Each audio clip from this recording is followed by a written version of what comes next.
Golden State Media Concepts bring you Book Review Podcast, a haven for bookworms of all ages and the widest genres, from mystery to memoirs, romance to comedy, fantasy to sci-fi. If you love to read, this is a podcast for you. It's the Golden State Media Concepts Book Review Podcast.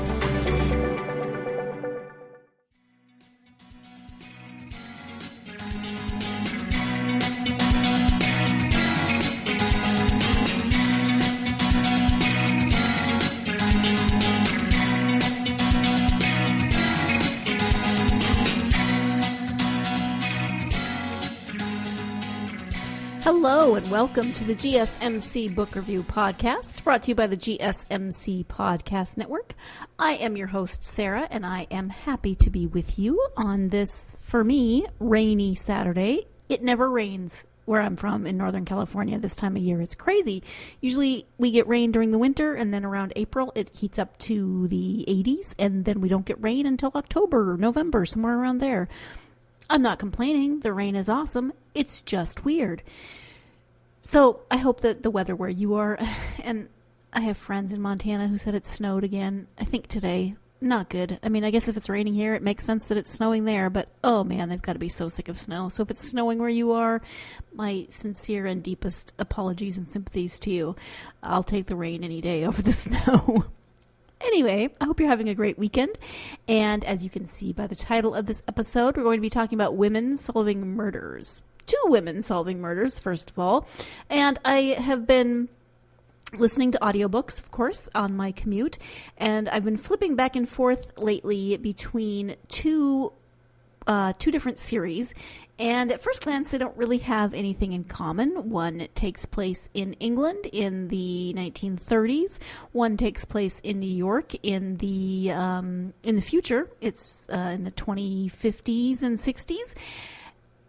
But both women, it turns out, solve murders in different ways. And so I thought, well, hey, as I started thinking about them, I'm like, they're both very strong women. They're both very different, of course, but they're both very strong women who solve mysteries. One solves other cases besides mysteries. She's a private investigator, so she'll solve, disappearances, kidnappings, embezzlement, all kinds of different cases, but a lot of the times she is looking into murders. And then the other woman is a homicide detective. So let's be backwards and start in the future. Let's start in the future with a series that starts in 2058. It is the In Death series by JD Robb. JD Robb is also maybe better known, I guess it depends on what genre you like to read, as Nora Roberts, who writes a lot of romance novels. She writes some contemporary romances. She writes some fantasy romance. She writes some not really historical romance, but more fantasy romance. And there are sometimes some period aspects of her more fantasy type romances. But this is the In Death series. As I said, it takes place in the future. The first book starts in 2058. The first book she wrote in this series is Naked in Death. It came out in 1995. So next year, the series will be 25 years old, which is pretty crazy that she's been writing them for this long. That much time has not passed in the series. I think about 4 years have passed in the series, and she is about to release her 50th In Death book. She writes 2 a year, so that would make sense. It is, let me just give you the description and then we'll talk a little bit more about it. So in the year 2058, technology completely rules the world. But for New York City detective Eve Dallas, one irresistible impulse still rules the heart: passion. Eve Dallas is a New York police lieutenant hunting for a ruthless killer. In over 10 years on the force, she's seen it all and knows her survival depends on her instincts. And she's going against every warning telling her not to get involved with Rourke, an Irish billionaire, and a suspect in Eve's murder investigation. But passion and seduction have rules of their own, and it's up to Eve to take a chance in the arms of a man she knows nothing about, except the addictive hunger of needing his touch. That's an interesting description there. Okay, so that definitely focuses a little bit more on the romance side of this, but there is murder. So Eve Dallas is a New York City lieutenant. She's She starts off the series, as a detective. She's currently has the rank of detective in the newer books. And I actually started this series somewhere in the middle. I can't remember where. I had a friend who has read the whole series, and for some reason she didn't have the first ones, so she gave me the first one in the series that she had, and I started there. I did go back and read a few of those first ones just to kind of get some of the backstory, but there's a few in there that I haven't read at the very beginning. Well, not at the very beginning, but more toward the beginning. Babbling. Okay. It is set in 2058. Eve is... You find out a lot about her as the series goes on, and I don't want to give too much away. If you do want to read it, and there are 50 books, so that will give you a lot of things to read, a lot of content to read if you're looking for a good series to immerse yourself in. Dallas has some definite issues stemming from her childhood. Her childhood was not good. She grew up in the system. She became a cop. And she's not heading down a good path emotionally, mentally, spiritually, those sorts of things. She is very closed off. She's just not headed down a good path in terms of her mental well-being. She gets involved in this case. She meets Rourke, who is an Irish billionaire. They have a connection, and then the rest of the series, it's even Rourke. I'm not going to give anything away. It's a series, and they're in all of them. She is definitely a kick-butt detective. I don't always... one thing I really like about the series is watching the characters grow and develop. And there's been a lot of new relationships that have come into the series, new friendships, new people. And I really enjoy watching as all of those relationships develop and evolve. And like I said, it's only been about 4 years for the characters. So you really get a lot of content packed into these 50 books in terms of a short space of time. Eve especially is a fascinating character to me to watch her grow and evolve, which she has done a lot of from that very difficult childhood. Nora Roberts / JD Robb has a very distinctive writing style. There's always going to be sex in the books. Even Rourke have a lot of sex. Good for them. I tend to just kind of skim over those parts. No big deal. It's not because the writing is bad or anything. It's just like, yeah, okay, they're doing it again. Cool. But if you do like your mystery with a little bit of romance or passion or sex scenes, then this might be an added incentive for you. It is fun to see the technology that JD Robb envisions in 2058 and beyond. It's not that far in the future now. That's only 39 years. It was further in the future when she started. It's fun to see some of the things that she wrote about and continues to write about that seem to be kind of accurate in terms of technology, and then some of the other things. They do have flying cars. We're always promised, well, everyone's always promising us flying cars, right? Where are our flying cars? And honestly, I don't know that I want a flying car because we have enough accidents when we're all driving on the ground. Then, yeah, we don't pay attention to the lanes as it is. There are no lanes in the sky. We'd be in trouble. There are flying cars. She doesn't use that a lot. Cars have auto chefs, which you can just like program things. I don't think it's quite like a Star Trek replicator type of thing, but because you do have to stock it. So I picture it more like a mini fridge, but that will make stuff for you. I don't exactly know how it works, but the cars have auto chefs. Like she's always ordering coffee from her car, her in-dash auto chef. I could deal with that. Her partner is Delia Peabody, and we get to watch her evolve throughout the series too. I really like Peabody. I like Eve also. She's definitely the kick butt of the pair. Peabody, I feel like, is more like me. Maybe I find her more relatable in that way. She has, again, evolved. I've been listening to these on audiobooks, as I said, and the current narrator, I've gotten used to her. I don't like the way she does some of the voices. Some of the voices kind of bug me, so that takes me out of the story a little bit. But she's not terrible. She's just not my favorite audiobook narrator ever. So don't let that deter you if you like audiobooks. And everyone has different preferences, so you could like her. Rourke is, well, he's a billionaire. He's a self-made billionaire. He grew up in the streets of Ireland. He also had a very difficult childhood, and as the series goes on, you start finding out more and more about Rourke's and Eve's pasts, how they have affected their futures. But Rourke is a thief. He's a criminal. So getting involved with a cop is interesting because obviously he doesn't walk on the same side of the law as Eve. Yeah, let's talk a little bit more about that. Let's first take our first break of the podcast, and when we come back, we'll talk a little bit more about this series and then turn our attention to the other woman solving mysteries. Stay tuned. You're listening to the GSMC Book Review Podcast, and I will be right back.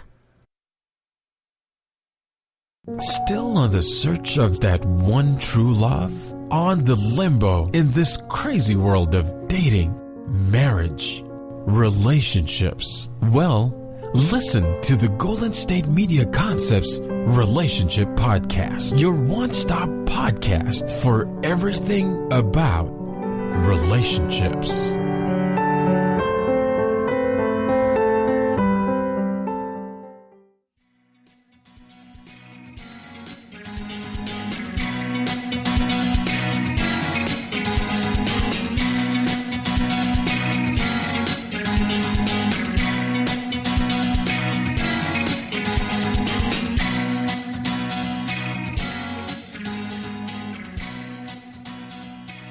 Welcome back to the GSMC Book Review Podcast. I am speaking about the In Death series by JD Robb. I was talking about the character of Rourke before we went to break.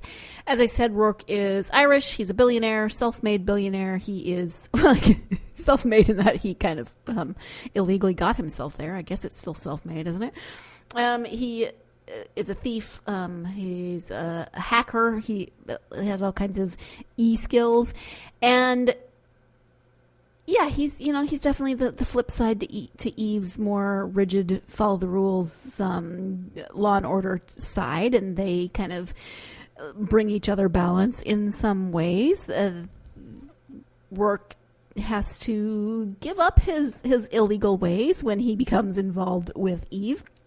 One thing about Rourke, he did have a very difficult childhood. He does, and he is a criminal, but he has his own set of moral standards, and that comes a lot from he had a surrogate father and a character named Somerset, and Somerset and Eve do not get along, but Somerset basically raised Rourke from a young age when he found him on the streets and instilled in him not only these criminal gifts, but also this sense of morality, this sense of being in the world.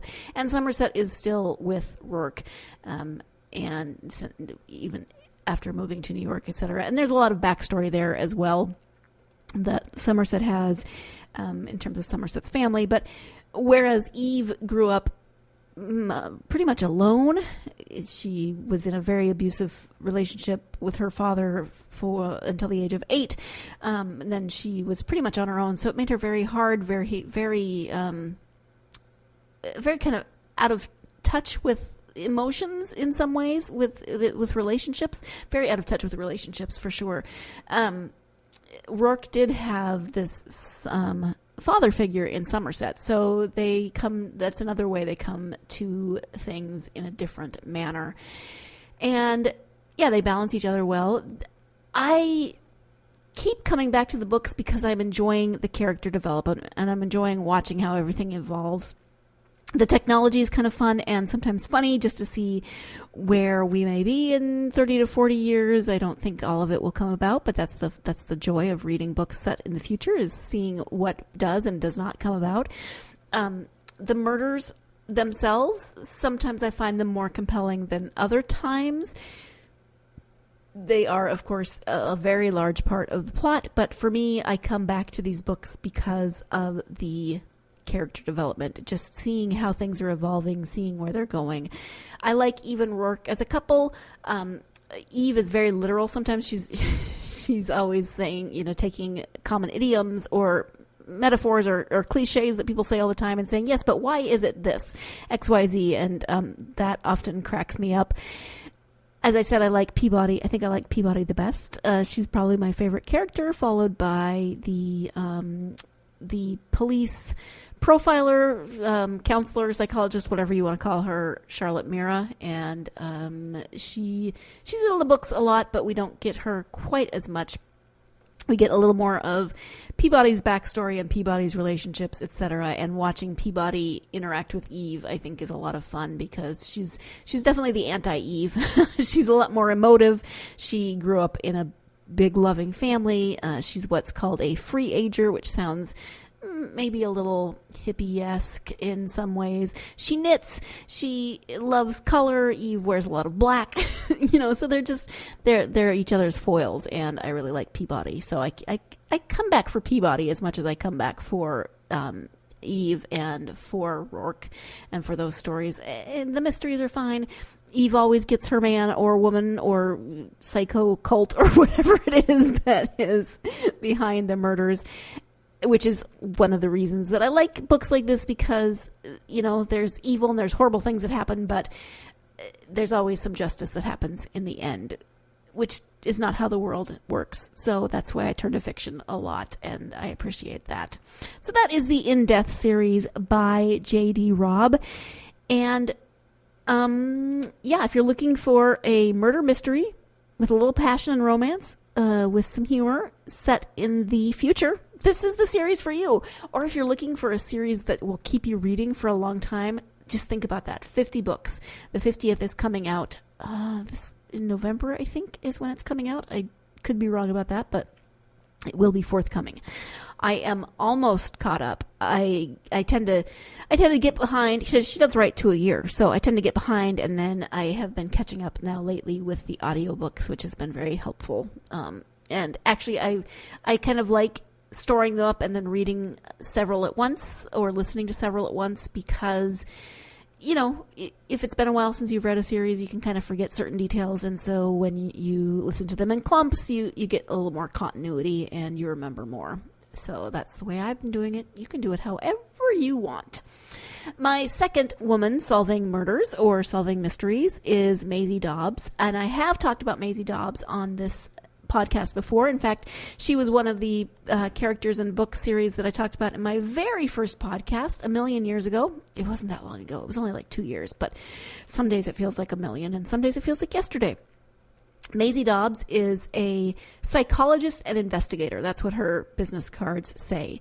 She is working in the 1930s, and considering the fact that she is a psychologist and investigator in the 1930s already makes her a pretty amazing woman, right? I'd read the first one when I talked about her in that first podcast. I have since read more. Off the top of my head, I can't remember how many I have read, but I am also catching up and catching up with her in the series. And the time is moving on. So let me give you a little bit of background on Maisie. She grew up in London, in Lambeth. Her father was a coster, and her mother died when she was fairly young, 10 or 12. And her father sent her out to service, which means she went to work as a maid, as a housemaid for a wealthy family. She went to work for the family whose name I just completely lost. They live at Ebury Place, 15 Ebury Place, but I just completely lost their last name. Compton. She went to work for the Compton family, and she gets caught one night by Lady Compton in the library. She was sneaking down to the library to read as much as she could because she had a thirst for knowledge. She loved to read. And, when you're sent out to service at 12, your schooling is abruptly halted. Lady Rowan Compton, I can remember names, really, gets in touch with a friend of hers who, Dr. Maurice Blanche, who takes Maisie under his wing and starts to educate her. He sees something in her that he recognizes and wants to nurture, so he takes charge of her education. She continues to work at Ebury Place in service, but she is also with Maurice, and he is her mentor, he is her teacher, he continues her education. She gets accepted to Girton College, where she starts, it goes for, I think, a year, and then World War I happens. So Maisie lies about her age. She goes to become a nurse in the war. And that's kind of where this book starts in terms of Maisie. We get a lot of the backstory in the first book of, when she's sent out to service as she's growing up, and then the war where she was a nurse. She was injured. There's a lot of her psychological well-being tied up in the war, right? A lot of the things that she comes to deal with throughout the book tied up in the war. She comes back from the war. She serves as a nurse for a while longer. She does go back to school, and then she begins to work with Maurice as an investigator. Eventually, she takes over his business, and so she is a single woman owning her own business and is an investigator, which is not very common at this time, regardless of where you live.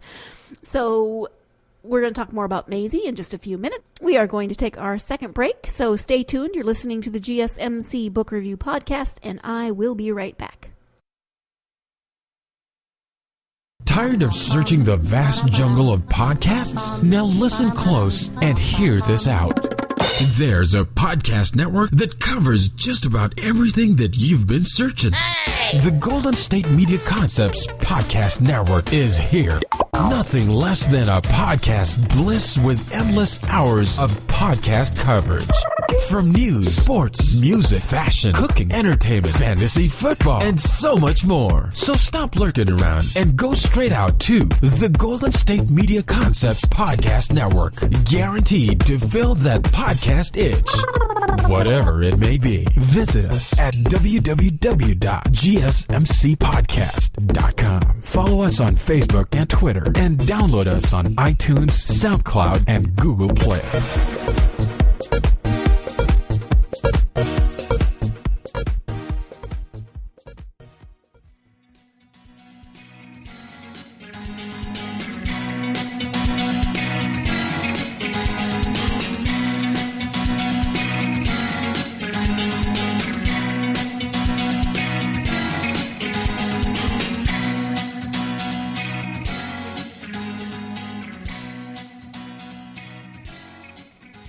Welcome back to the GSMC Book Review Podcast. I have moved on from Eve Dallas to Maisie Dobbs.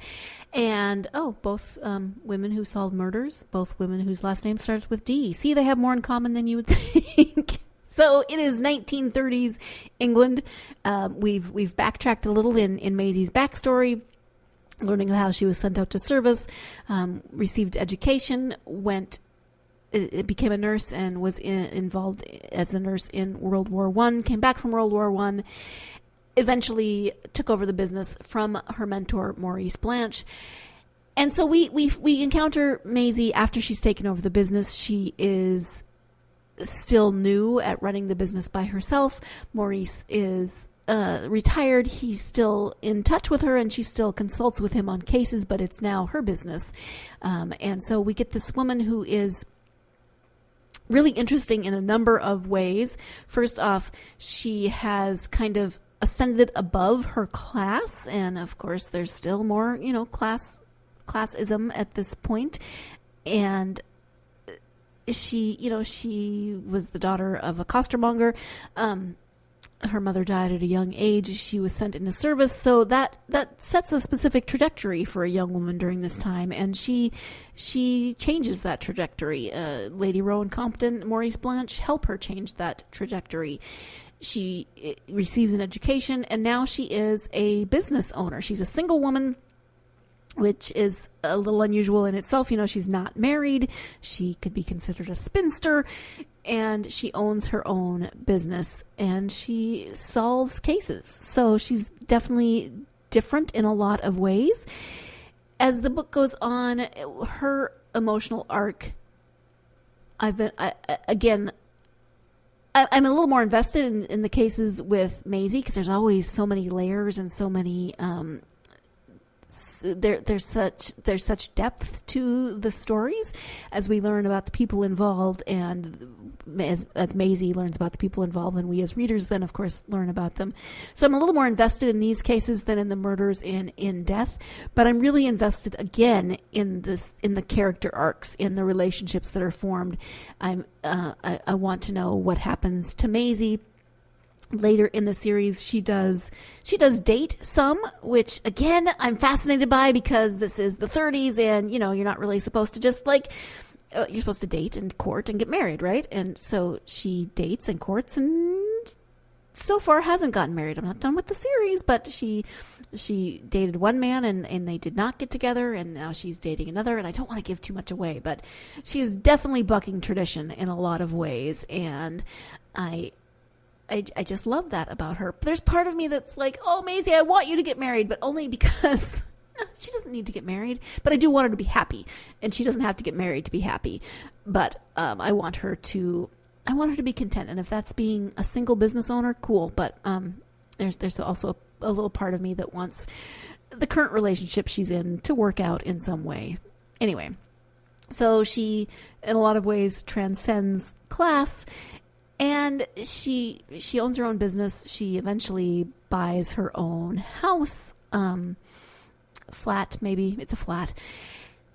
And then there are other characters. So she has an employee named Billy. Eventually she gets another employee. So there's two people working for her, and we start getting their stories, especially Billy. We get a lot of Billy's story. He's in that first book, and we get a lot of Billy's story.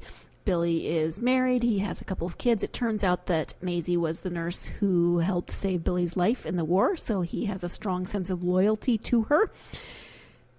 Their relationship grows as employer and employee, as friends, etc. We see Billy's family as they struggle with things. What I'm really excited and interested in about from a historical perspective is right now we're in the 30s, and the economic hardships are happening around the world.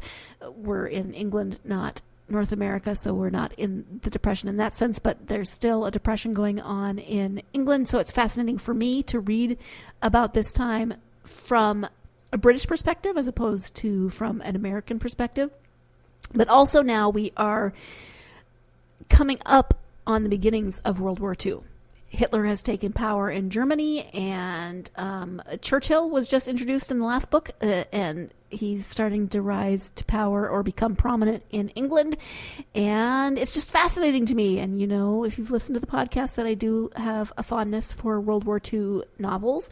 We are creeping up to that point, so it's really interesting to read this series, because in hindsight, and as a history major, I kind of know that path and that trajectory as World War II came about. And so watching Maisie navigate through life at this time, there's so many layers. She's the single woman, she's a business owner, she's bucking traditions in a lot of ways. And now she is living through a time it's a time between wars, as we know. She was in World War I. World War II is about to happen. Obviously, no one at that point wants another war. They're still living with the horrors of World War I, with the number of people who did not come home from that war, with the number of people who came home injured. And Maisie, in fact, had a significant other during the war who was severely injured at the same time she was, who came home basically catatonic. So alive, but not able to communicate, not able to live outside of, a facility. So Maisie is dealing with that. And how do you move on when the person that you love dearly and were envisioning a future with now is not gone, but gone? So again, I love the relationships in this series, and she is about as different from Eve Dallas as a person can be. She's very feminine, as opposed to, she is very feminine, but she also has doesn't wear a lot of color. Now that I think about it, she wears a lot of black, as does Eve. So they have that in common. Maybe kick butt detectives who solve murders just wear a lot of black. Maybe that's a thing. I don't know. I'm not a kick butt detective who solves murders. I'm not a kick butt anything who solves murders. So, I guess Maisie isn't a detective, but you know what I mean. Hang in there with me. All right. So women solving murders. Eve Dallas, Maisie Dobbs, two very different women, have some similarities, both solve cases, both have series. So if you like series, these may be books that you want to look into. Of course, depending on the time that you like to read? Do you like historical pieces? Well, then Maisie might be the choice for you. Do you like books that are set in the future? Then Eve might be the choice for you. Maybe you like both, and maybe you want to check out both. Maybe you've already read both, and you're sitting here thinking, ha, I know what happens. You're not caught up. You are so many things that will happen that will surprise you. I know. Haha. Well, cool. I'm happy for you, but no spoilers. Don't tell me anything. I try not to tell you anything, so... And again, how are you going to even tell me, right? I'm just sitting here in a studio by myself telling you not to tell me anything, which, how are you going to do that? Social media. You could do it on social media. Hey, I would love if you would hit me up on social media. I'd love to hear your thoughts. Have you read these books, these series? What were your thoughts? Who are your favorite detectives? I may do another podcast on women detectives or women solving crimes. I did a little research and saw some lists. You know, I love lists, which then added to my ever-growing, never-ending TBR pile. But who are your favorite female detectives? I would love to hear your thoughts on that. So hit me up on social media. I think it's time to wrap this episode up. Thank you so much for joining me. Please join me again on Tuesday when I will have another interview, this time with editor Marika Lindholm about her book, We Got This, which is a series of essays, short stories, poetry, etc., written by and about single mothers and the challenges, struggles, joys, community, etc. involved in being a single mother. So join me for that conversation. Again, that's with Marika Lindholm and her book, We Got This. Thank you, as always, for joining me. I hope you're having a great weekend, and I hope you still have time during this weekend to go out there and get yourself lost in a good book. Thanks. You've been listening to the Golden State Media Concepts Book Review Podcast, part of the Golden State Media Concepts Podcast Network. You can find this show and others like it at www.gsmcpodcast.com. Download our podcast on iTunes, Stitcher, SoundCloud, and Google Play. Just type in GSMC to find all the shows from the Golden State Media Concepts Podcast Network, from movies to music, from sports to entertainment, and even weird news. You can also follow us on Twitter and on Facebook. Thank you, and we hope you have enjoyed today's program.